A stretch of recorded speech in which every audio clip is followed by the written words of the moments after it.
केंद्रीय मंत्री जीतन राम मांझी पर बीते दिनों जो गया में पत्थर फेंका गया, हमले हुए, इन तमाम चीज़ों को लेकर के आज हम के राष्ट्रीय प्रवक्ता ने तेजस्वी प्रसाद यादव पर हमला किया है और तेजस्वी प्रसाद यादव को घेरे में लेते हुए उन्होंने सीधा आरोप क्या कुछ लगा है, जरा आप सुनिए। और आज जो विशेष हम लोगों ने प्रेस वार्ता बुलाई तो उसका मूल मुद्दा है कि पिछले कई दिनों से आप लोग देख रहे होंगे कि हिंदुस्तानी आवाम मोर्चा के नेताओं को, उनके जनप्रतिनिधियों को टारगेट किया जा रहा है। पहले बाराचट्टी में हमारी एमएलए ज्योति देवी जी पर हमला हुआ। उसके बाद जब प्रशासनिक कार्रवाई हुई तो आपने देखा कि कैसे उस पर सोशल मीडिया में राष्ट्रीय जनता दल के समर्थित लोग, उनके लोग जो है किस तरह से आकर के जीतन राम मांझी जी को अनाप शनाप और अमर्यादित भाषा के साथ किस तरह की वार्ता लोग कर रहे थे। उसके ऊपर जब पुलिस ने संज्ञान लिया और कुछ लोगों की गिरफ्तारी हुई तो कल हमारे नेता अतरी में, गया जिले के अतरी में खिजरसराय में एक सिसवर गांव है, वहां पर एक स्कूल के कार्यक्रम में सभा कर रहे थे। वहां पर राष्ट्रीय जनता दल के कुछ अराजक तत्व आकर के, बल्कि उसके पीछे और कई लोग भी हैं जो भी पुलिसिया कार्रवाई में, जांच में सामने आएगा, उसमें 2-3 गिरफ्तारियां भी हुई हैं। और किस तरह से वो राष्ट्रीय जनता दल के जो लोग हैं, उनके समर्थित जो उनके कार्यकर्ता कह लें या उनके गुंडे हम कह लें, उन लोगों ने एक तरह से हिंदुस्तानी आवाम मोर्चा के नेताओं के खिलाफ, दलित वर्ग के नेताओं के खिलाफ, बाबा साहब भीमराव अंबेडकर के मानने वाले नेताओं के खिलाफ एक मुहिम चला रखी है। और जिस तरह से हमारे नेता जीतन राम मांझी जी ने पूरे देश में दलितों की आवाज़ को मुखरता से उठाने का काम किया है, बिहार से बढ़कर के देश की संसद तक उनकी आवाज़ को पहुंचाने का काम किया है। और आज के तारीख में जो उनकी स्वीकारोक्ति बढ़ी है, उससे उनके पेट में दर्द है। और चूँकि राष्ट्रीय जनता दल का शुरू से रहा है, जब से लालू काल आया बिहार में, तब से उन्होंने राम सुंदर दास जी, कली भोला पासवान शास्त्री जी, जगजीवन राम जी, ऐसे राजनेताओं के पीढ़ी को उन्होंने दफन कर दिया और एक ऐसी राजनीति को जन्म दिया जो उनका गुणगान करे, जो उनके यहाँ खाना बनाने का काम करे, जो उनका जूता साफ करने का काम करे, जो उनके यहाँ ढोलक बजाने का काम करे, जो उनका गुणगान करने का काम करे, वैसे लोगों को उन्होंने चिन्हित करके आगे किया। और जिन लोगों ने भी राजनीति करने की कोशिश की, वैसे लोगों की राजनीति को उन्होंने ख़त्म किया। आज भी वो वही काम कर रहे हैं। हमारे नेता जब जब मुखर होकर के गरीबों की आवाज़ बनते हैं, तब तब उन पर हमले होने लगते हैं। हमारे राष्ट्रीय अध्यक्ष जी जब यात्रा पर निकलते हैं, तब उनके पेट में दर्द होने लगता है। पिछली बार भी जब हमारे नेता संतोष मांझी जी गरीब संपर्क यात्रा कर रहे थे, तब देखिए उन्होंने कैसे कैसे क्या किया। इस बार भी हमारे संतोष मांझी जी जब गरीब चौपाल कर रहे हैं, हर जिलों में जा रहे हैं, कल ही हम लोग सिवान में थे, तब फिर उनके पेट में दर्द शुरू होगा। और यही कारण होता है कि राष्ट्रीय जनता दल फिर इस तरह से हम लोगों पर हमलावर होता है। तो हम बस इतना ही आपसे कहने आए हैं, सम्राट चौधरी जी की पुलिस पर, इस सरकार पर हिंदुस्तानी आवाम मोर्चा का पूरा भरोसा है। हम तो उस सरकार के अंग भी हैं और सरकार के कार्यशैली से परिचित भी हैं। इसलिए हम उनको चेताने आए हैं कि जो लोग इस तरह से करके बिहार में फिर से एक बार जाति के आधार पर बंटवारा करना चाह रहे हैं, जातिगत दुश्मनी फैला करके तनाव फैलाना चाह रहे हैं, उनको हम आगाह कर देना चाह रहे हैं कि 90 का दशक नहीं है जब आपने दलितों को आगे करके नक्सली मूवमेंट में उनको चेहरा बनाकर, अपने लोगों को वहाँ कमांडर बना करके कैसे सवर्णों के साथ उन्होंने एक मुहिम छेड़ी और उनके ज़मीनों पर कब्जा किया। उसकी आड़ में अल्पसंख्यक भाइयों का, जिनको वो अपने समीकरण में बड़ी बड़ी बात करते थे, उनके कब्रिस्तानों पर कब्जा किया, कैसे वक्फ बोर्ड पर कब्जा किया, कैसे उन सारे लोगों को और सभी वर्ग के नेताओं को, चाहे अल्पसंख्यक का हो जाए, चाहे अति पिछड़ा का हो जाए, कर्पूरी ठाकुर जी के विरासत को मार दिया लालू प्रसाद यादव ने। किसी भी वर्ग से कोई लीडर पैदा नहीं हो, यही उनकी राजनीति है। और आज भी वो तेजस्वी यादव को, लालू प्रसाद जी का तो एक मिशन है, किसी भी हाल में तेजस्वी प्रसाद को हम मुख्यमंत्री बनाए, जो होने से रहा। जब हम लोग उनके साथ गए तो उनका फिर से हम लोगों ने वही रवैया देखा। तब फिर जब से जीतन राम मांझी जी अलग हो गए, उसके बाद से देख लीजिए उनका पतन चालू है। और उनको ये मालूम है कि जीतन राम मांझी, संतोष मांझी जिसके साथ रहेंगे, सरकार उसी की बनेगी। अब कोई दाल गलने वाली नहीं है। तो व्याकुलता में, अकुलाहट में वो इस तरह का काम कर रहे हैं। तो हम बस यही चेताने आए हैं कि तेजस्वी यादव जी अपने लोगों को कहिए पजामे के अंदर रहें। अगर ज़्यादा व्याकुल होंगे तो फिर इलाज हम लोग भी करना जानते हैं। हम लोग ऐसा नहीं है कि आपसे डर से चुप करके बैठ जाएंगे।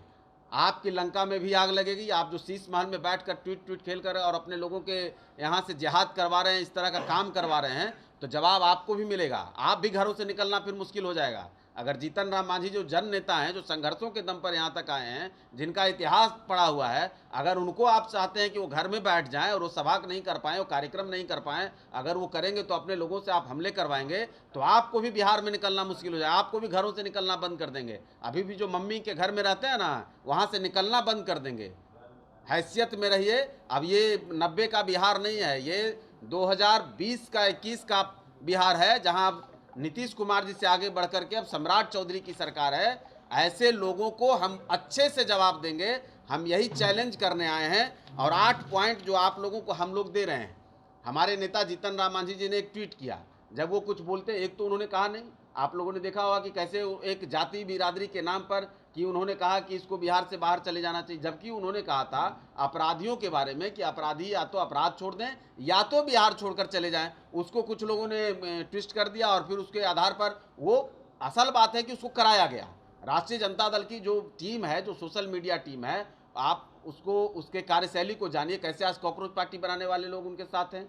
वो जब से वो लोग इनके साथ आए हैं तब से यही काम। अब तो ये भी तेजस्वी यादव भी उसी राह पर है जिस राह पर राहुल गांधी के लोग चल रहे हैं और स्टालिन के लोग थे। तो एक उनके साथ जो राजनीतिक साढ़ू वाली रिश्ता इन्होंने बनाई है, तो उसके बाद इनका भी वही कारनामा हो गया है कि जहां कहीं भी कुछ होता है तो अपने सोशल मीडिया टीम को एक्टिव करके समाज में नफरत फैलाने का काम करते हैं। वहीं से नफरत फैलाया गया, वहीं से शुरुआत हुई।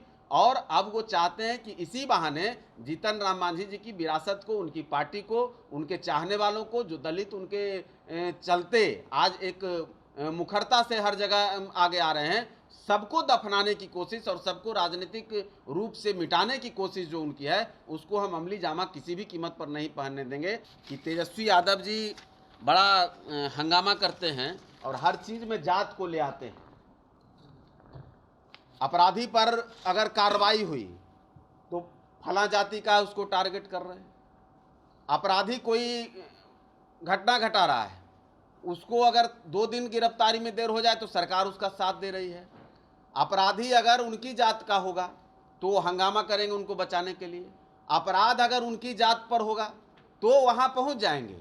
लेकिन अगर दूसरे वर्ग के लोगों के पास कहीं होगा, तेजस्वी प्रसाद यादव एक उदाहरण बता दें जहां किसी दलित की हत्या पर, जहां किसी अल्पसंख्यक की हत्या पर, जहां किसी अति पिछड़े की हत्या पर वो गए भी हो। अरे उनका तो छोड़ दीजिए, उनके साथ जो मुकेश सहनी जी हेलीकॉप्टर में मछली खा रहे थे, उनकी पिताजी की हत्या के बाद भी तेजस्वी प्रसाद यादव नहीं गए। ये उनकी मानसिकता है, वो वही चाहते हैं।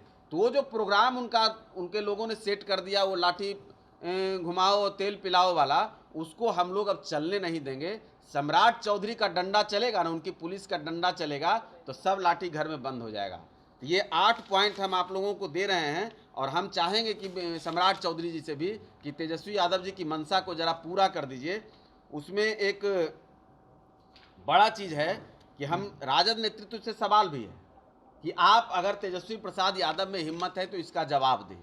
वो सोशल मीडिया के माध्यम से नहीं, तथ्यागत जवाब दें। हमने कहा है कि हमारे नेता ने ट्वीट किया है, जीतन राम मांझी इंस्टीट्यूट को, से आप लोग भी अवगत होंगे कि अगर सामाजिक न्याय की राजनीति का दावा करते हैं वो, तो कुछ सवालों का जवाब देना चाहिए। जैसे बिहार के जेलों में बड़े संख्या में बंद लोगों की सामाजिक संरचना पर गंभीर चर्चा कर लें कि कौन लोग बंद हैं, कौन अपराध में, किस तरह के अपराध में, कौन दुर्दांत अपराधियों की लिस्ट में। वहाँ भी अगर उनको चाहिए तो हम कहते हैं कि वहाँ भी जातिवार सूची हम लोग निकलवा देंगे, सरकार से कहेंगे कि निकलवा दीजिए।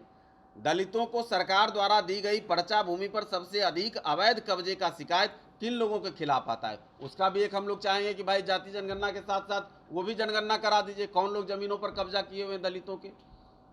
दलित अत्याचार अधिनियम के तहत दर्ज मामलों में बार बार कुछ खास सामाजिक समूहों के नाम क्यों सामने आते हैं। हमने आंकड़ा दिया है कि भाई इसमें 50% आपके लोग हैं। आप भी सरकार से मांग करिए कि जातिवार उसकी सूची निकाले। तमाम तरह के SC/ST धारा में जो लोग पर अपराध में मुकदमा दर्ज है उनकी जातिवार सूची अब कहिए सरकार से निकाल दीजिए। आपके पास डाटा है तो आप हमको दे करके हमको गलत साबित कर दिए अगर जीतन राम मांझी जी ने कहा है तो।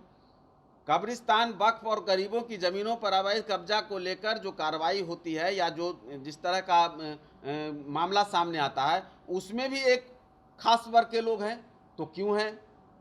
और अगर नहीं है तो आप जवाब दीजिए कि नहीं है, कोई और है, आप उसका तथ्यात्मक जवाब दे दीजिए। तो 2000 साल पहले, 1000 साल पहले, 500 साल पहले की गिनती तो वो गिनाएंगे। दलितों पर अत्याचार, उत्पीड़न और क्या क्या करके अपना एक नक्सली मूवमेंट चला करके और सब काम आपने किया। आज जो उत्पीड़न हो रहा है, आज जो उन पर अत्याचार हो, आज जो उनके ज़मीनों पर उनको नहीं रहने दिया, आज जो उनको घरों से बाहर कर दिया जा रहा है, मेरे पास कई उदाहरण में अगर वो कहेंगे तो मैं बाजाप्ता FIR नंबर के साथ, उस व्यक्ति के नाम के साथ और जिसके घर पे वो कब्जा जमाए, उन तमाम लोगों का मैं जाति सूची दे दूंगा जहां पर उनके ही लोग कब्जा किए हैं, बल्कि उनकी पार्टी के पदाधिकारी हैं।